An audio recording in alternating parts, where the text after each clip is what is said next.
Okay, welcome everyone to the Jeff Nippard edition of the Fake Natty debate. So in this video, what I want to do is kind of take you guys through my thought process on this whole topic, which is a controversial one.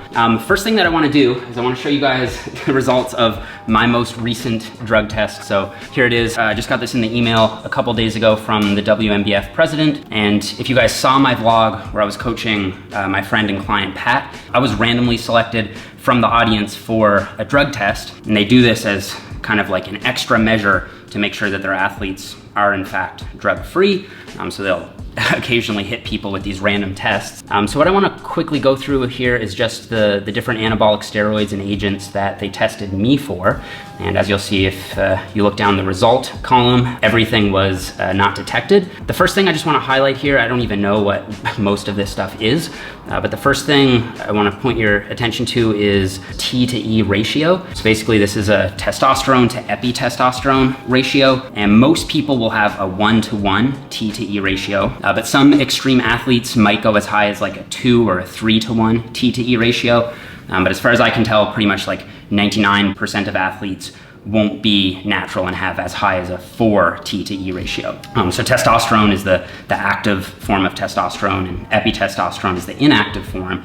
When you inject exogenous testosterone, this ratio goes way up. Now this is one that gets a lot of criticism because testosterone actually has a really short half-life. I think it's something like 8 days. So if you were to come off of testosterone, say for like a month, you could probably pretty easily bring your T to E ratio down below a 4. But this was a random drug test. So when you have no foreknowledge of when you're going to be tested, you don't know when to come off it. So in my case, randomly tested, there's no way I could have known to come off if I was using something. So I think that it's pretty reliable, especially in this instance. They also tested here for clenbuterol. So clen is a pretty popular anabolic agent. Epitestosterone, which would be a masking agent. So if you take epitestosterone along with testosterone, then you can kind of artificially bring your T to E ratio down. So they also test for that. And then they also have stanozolol and trenbolone. So tren, that's another one that I've been personally accused of. So anyway, that's my full drug test. I wanted to update you guys. But the topic of this video, the fake natty debate, what I want to do is just cover this issue more broadly because I do think that there are fake naturals out there who are misleading their audience. But still, I think my main thesis and what I want to hopefully convince you guys of is that I think most people who are covering this topic are massively overestimating the number of true fake naturals that there are. People on YouTube making videos and in the comments think there are way more fake naturals than there actually are. There are a bunch of reasons why this could be the case. I'm just gonna highlight one, and that's negativity bias. As humans, we tend to rank, or we tend to weight negative stuff so much more highly than we do positive stuff. When you look at channels that are covering this, they tend to be really focused on exposing people in a negative way. So exposing them for lying about their steroid use or lying about using fake weights or Photoshop or what have you. And I don't think that this is inherently a bad thing. Negativity bias has been well documented in the media. And like I said, it's very well established in the psychological literature. There was one study published in the 80s that's kind of a landmark paper on this. They showed people either positive images, so it would be people who are like smiling or happy or hanging out with friends, and then they would show people negative images, like being sad or having your back turned to someone or what have you. And when they pooled all the data together, they noticed that people tended to look at the negative images for longer. And I think that this is why people tend to focus on this so much on YouTube, is because it does really draw that attention. Like I said, this isn't necessarily a bad thing, but I think it can point toward a motive. I would be really surprised if the people making these videos weren't actively seeking out examples of fake naturals and trying to catch people. And I think that this clearly would increase the likelihood of there being false alarms. So what I mean by a false alarm is basically they're accusing someone of being a fake natural when in fact they aren't. And that's because there's a motive here. They want people's attention, and because of this negativity bias, they're getting it. And then that encourages them to seek out examples that might not actually be true. Now, I don't think it's the case that there are no fake naturals out there. I just think there are more false alarms than not. And just to kind of show my own hand here, I would say a good example of a real fake natural bodybuilder would be Mike O'Hearn. A lot of you guys are probably familiar with him. Now, I don't know Mike. I can't say with any certainty that he is lying about his steroid use. But I think that the evidence really does stack against him in this case. And it's not just the simple fact that his physique is very highly muscular, very lean, especially for his age, but also he kind of has a history of nefarious business behavior throughout his career that lends me to think that he might be a person who, let's say, has lied about all this stuff. Who's to say he wouldn't also lie about his steroid use? So just for example, I remember a couple years ago, he was selling freeze-dried duck eggs for $700 a month as an anti-aging supplement. I think just a couple years ago, he was promoting the Frog, which is just a really strange piece of exercise equipment that's really expensive.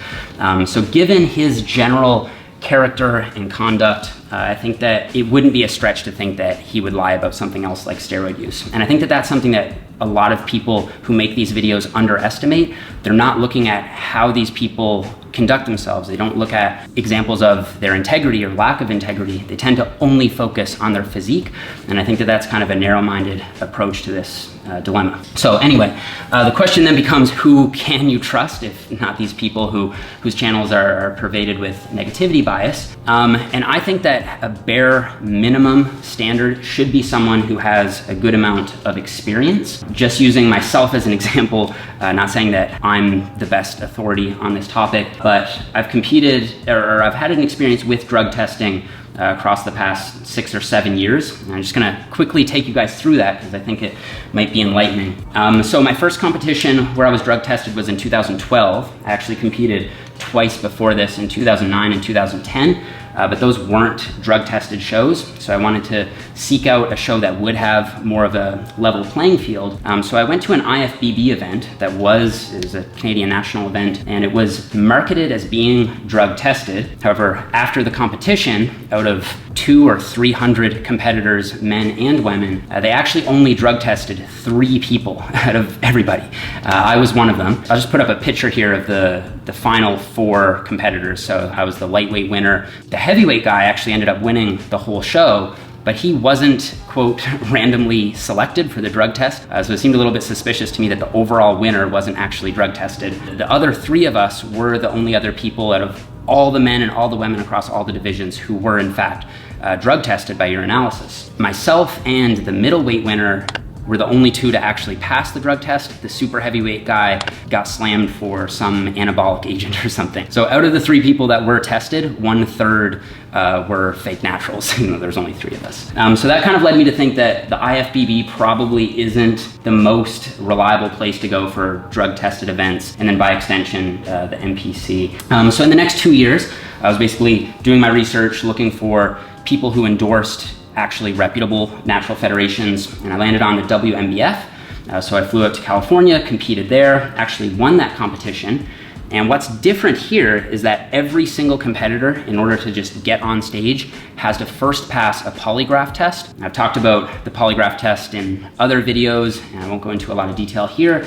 But in short, I think this basically acts as a strong deterrent. I mean, if you think about it, if you're legitimately using steroids, you're probably gonna wanna go to like one of these shows like the IFBB that doesn't have this extra hoop that you have to jump through in order to simply get on stage, or another similar organization, the NPC, or I would also put Muscle Mania in that same category, where they don't polygraph test, they just randomly urinalysis test some competitors, but it's not reliable, and there's probably a high likelihood that you won't actually be held accountable at some of these events. So why wouldn't you just pick one of these events rather than, say, a WNBF event where you're gonna have to sit down, have a police officer or some other qualified professional kind of strap you in, measure your heart rate, ask you a bunch of questions. It's a pretty uncomfortable experience, and you probably wouldn't wanna have to try to pass this lie detector test, which I think is harder to do than people tend to acknowledge if you were legitimately using. So I see that as a deterrent.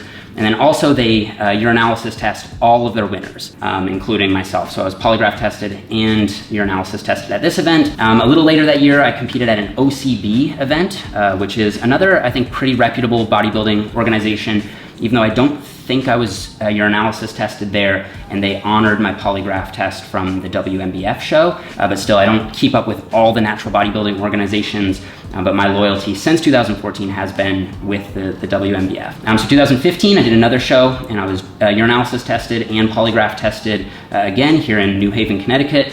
And then in 2018, so this year, I was randomly drug tested in my somewhat extended off-season randomly at this show. In between all these events, I've coached or been a spectator at least as many shows. I've been backstage helping out, etc. And honestly, since this show here in 2012, I haven't heard of, either through the grapevine or directly, a single case of anyone trying to pass the drug test or having a coach who has ill intent of trying to get their competitors to get through these drug tests or anything like that. I haven't actually met anyone who's admitted to it. So to me, that kind of stands as strong evidence that there probably isn't that much of this going on. If you think about it, at some point, I feel like family members, friends, or coaches would have to find out if these people were actually using banned substances, especially the coaches, because you would notice it if people were getting way harder, leaner than all the rest of your athletes normally would. And speaking with these coaches who have a ton of experience at these events, it just really doesn't seem to be the case. And I think that if you grant that these people would have to know, there would have to be some kind of fake natural conspiracy where we'd all have to be providing cover for these fake natural athletes in order for it to never kind of get out there. And I just feel like over time it eventually would. So I don't think that there's a conspiracy in these organizations. I think that a very large percentage of the competitors in the WNBF and some of the more reputable natural organizations are actually natural. I would guess, if just to pick a figure from the air, I would say 95 to 99% of the competitors are natural. And that's just based on my own experience and the fact that people tend to pass the tests, tend to pass the polygraph tests, and you don't hear about any of these schemes to pass any of the drug tests from really any of these athletes or coaches. Okay, so that brings me to this spectrum down here. So I'm calling it the natty spectrum. And by the way, this is kind of just like, this was more of an off the cuff thing where Sean and I were gonna be vlogging here today, and I wanted to talk about this, and then I got out the whiteboard, and then I realized that I could just turn this into a full-blown video. But I am working on a natty or not science explained video where I'm actually gonna go through how you can kind of probabilistically figure out who is more and less likely to be natural using examples. But very quickly, clearly, I don't think everyone who claims they're natural is in fact natural. And this is on a spectrum here. So at the very far right of the spectrum, you have Ronnie Coleman. He doesn't claim to be natural. Nobody really thinks he's natural. You can look at him and tell he's not natural. It's really obvious. Then back here, I'm gonna get over here. On the other end of the spectrum, you have someone like John Grimmett. I think I'm saying his name right. He was Mr. America in 1940. This was before the steroid era in America. So prior to, I'm gonna say, the early 1950s, while there was some anabolics in Russia, and it started to begin in Mexico, it hadn't made its way to America yet. So certainly in 1940, testosterone and anabolics weren't available anywhere. This is very well documented. Someone like Steve Reeves is a little bit more controversial because he was Mr. America a little closer to the 1950s when steroids did start to become available. But still, I think you'd have to be extremely skeptical to think that he wasn't natural just because it was mostly only the Russians and in Mexico that anabolics were widely available. I don't think they'd made it to the US at this point in time. So you've got these people down here who are almost definitely natural. You've got people over here who are definitely not natural because they admit to not being natural. And then here in the middle, you have all of the borderline cases. So you have borderline cases. So these would include all of the popular YouTube figures and natural bodybuilders that people argue about. My personal opinion on this is that you can't say for certain whether someone is natural or not using specific examples unless they've either admitted to it or have failed a drug test. And most of people online on YouTube haven't, and most people who compete in these natural organizations haven't. So you can't say with any certainty.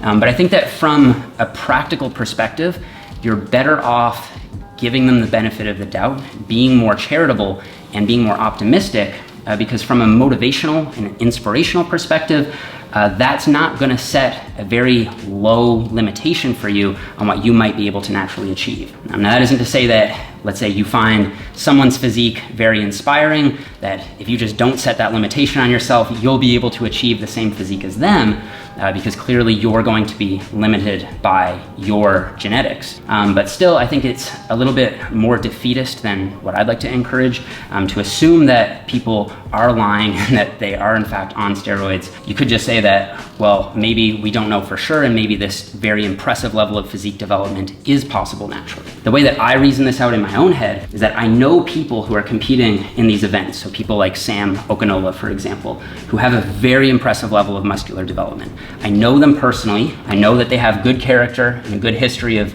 good integrity and conduct, and they've got a crystal clean history of passing all of their drug tests. So I know with pretty much 99.9% certainty that someone like Sam would be 100% natural. If their physique isn't that far off of Sam, then it stands to reason that, well, maybe they could be natural as well. So I tend to give people the benefit of the doubt, assume that if it is in this borderline case, then maybe they could be natural, and at least from a practical perspective, that's gonna be more inspiring for you, and you're not gonna set that negative or low-balled limitation on yourself. So that's it for that one, guys. That was really all that I had to say. I'm gonna link a few articles that I found to be really helpful, and I'll also link a really good article from Eric Helms, which goes into a lot more detail about this pre-steroid era and some of the scientific data that we have on what is possible naturally and what probably isn't. If you found it to be helpful, please leave me a thumbs up. Don't forget to comment down below stating your opinion on it. I'm always open to hearing